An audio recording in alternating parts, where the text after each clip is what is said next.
કોઈકને દાખલ કર્યું હોય તો ટીબી રોગ ખૂબ થતો હતો તો એક ટીબી હોસ્પિટલ હતી. ઓલ ઇન્ડિયા કોટાથી નથી, કારણ કે આ ગુજરાતના સ્ટુડન્ટ માટે ગુજરાત ગવર્મેન્ટે બનાવેલી કોલેજીસ છે. જો તમારે એડમિશન લેવું પડે તો તમે કેટલા રેન્ક સુધી વિચારી શકો છો? 1200 થી 1300 વચ્ચે જો તમારો રેન્ક હોય તો તમે આ કોલેજમાં એડમિશન સિક્યોર કરી શકશો. ગુજરાતની સંસ્કારી નગરી એવું વડોદરા, એની અંદર બરોડા મેડિકલ કોલેજ તો છે જે ગવર્મેન્ટ મેડિકલ કોલેજ છે, પરંતુ ગુજરાતના બાળકો માટે એક બ્લેસિંગ છે કે ગુજરાત ગવર્મેન્ટે અમુક સેમી મેડિકલ કોલેજીસ પણ બનાવી છે. આ જે સેમી મેડિકલ કોલેજીસ છે, સેમી ગવર્મેન્ટ મેડિકલ કોલેજ જેવું આપણે એને કહી શકીએ છીએ, જેમાં ફી સ્ટ્રક્ચર ગવર્મેન્ટ મેડિકલ કરતા વધારે છે, પરંતુ પ્રાઇવેટમાં જે 8 લાખ 10 લાખ છે એના કરતા ફી સ્ટ્રક્ચર મીડિયમ હોય છે, રાઈટ?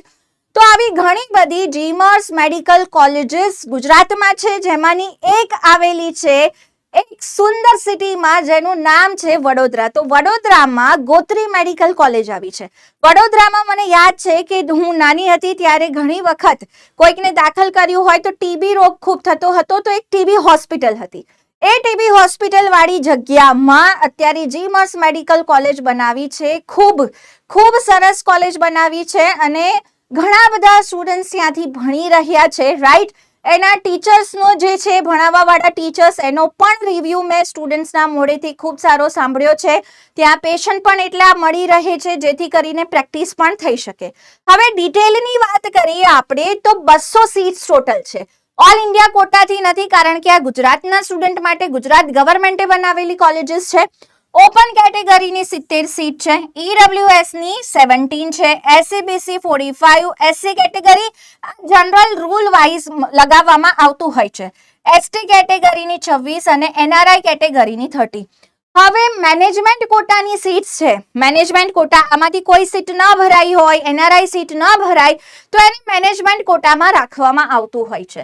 તો ફીસ તમે જોઈ લો, 3,75,000 ગવર્મેન્ટ કેટેગરીની ફીસ છે. પછી અહીંયા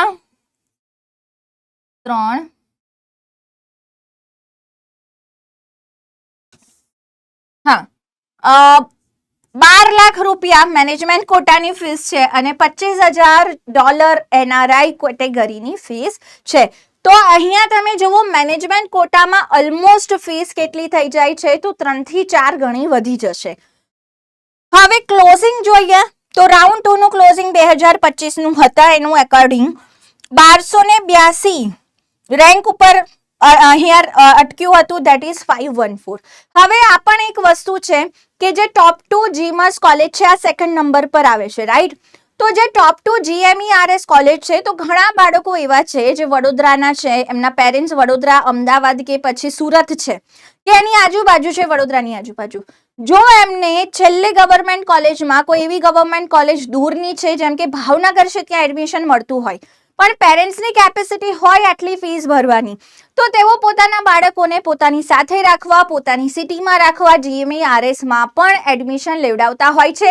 એટલે જે ટોપ 2-3 GMERS કોલેજ છે એના ઉપર આ વાતનો પ્રભાવ પડતો હોય છે, રેન્ક થોડો અપ જતો હોય છે.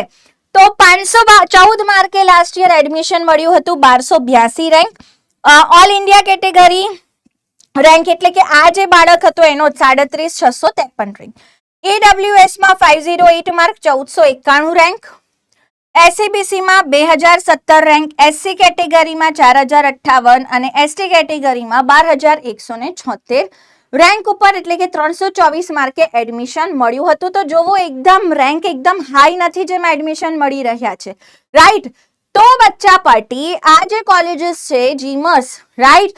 તો ગોત્રી મેડિકલ કોલેજ GMERS એકચ્યુઅલીમાં ખૂબ ફેમસ કોલેજ છે. જો તમારે એડમિશન લેવું પડે તો તમે કેટલા રેન્ક સુધી વિચારી શકો છો? તો જ્યારે તમારો જનરલ કેટેગરીનો ગુજરાતનો રેન્ક આવશે, રાઈટ? એક આવશે ઓલ ઇન્ડિયા રેન્ક, એક આવશે ગુજરાત રેન્ક. તો ગુજરાતનો જે જનરલ કેટેગરીનો GQ રેન્ક આવશે, રાઈટ, એના આધારે 1200 થી 1300 વચ્ચે જો તમારો રેન્ક હોય તો તમે આ કોલેજમાં એડમિશન સિક્યોર કરી શકશો. તો રેન્કમાં બહુ વધારે ડિફરન્સ નહીં આવે. માર્ક્સ મેં તમને કીધું એમ, પેપર પેપર પ્રમાણે માર્ક્સ ઉપર નીચે થતા હોય છે, જ્યાં થોડો ઘણો ડિફરન્સ જોવા મળે છે. તો જો તમને ટોપ 5 જે ગવર્મેન્ટ મેડિકલ કોલેજીસ છે એમાં એડમિશન, ટોપ 6 માં એડમિશન ન થઈ શકે એવું હોય તો તમે ડેફિનેટલી આને કન્સિડર કરી શકો છો as a semi government medical college, જ્યાં તમે એડમિશન લઈને ભણી શકો છો જો ફીસ આટલી પોસાય એવી હોય તો. અને આ ફેસિલિટી ગુજરાતના બાળકો માટે છે. ઘણી બધી GMERS કોલેજ છે, તો બાળકો થોડો ઓછો સ્કોર લાવે તો પણ સેમી ગવર્મેન્ટ કોલેજીસમાં જઈ શકે છે. એક ઓપ્શન તમારા માટે આ સારો છે. આવી હજુ બીજી કોલેજીસની માહિતી જોઈતી હોય તો આજે જ કમેન્ટ કરીને અમને જણાવો. અમે તત્પર છીએ તમને ગાઈડ કરવા માટે, તમારા સુધી ઇન્ફોર્મેશન પહોંચાડવા માટે, જેથી તમે વાઇઝલી તમારું કરિયર ચૂઝ કરી શકો. Thank you.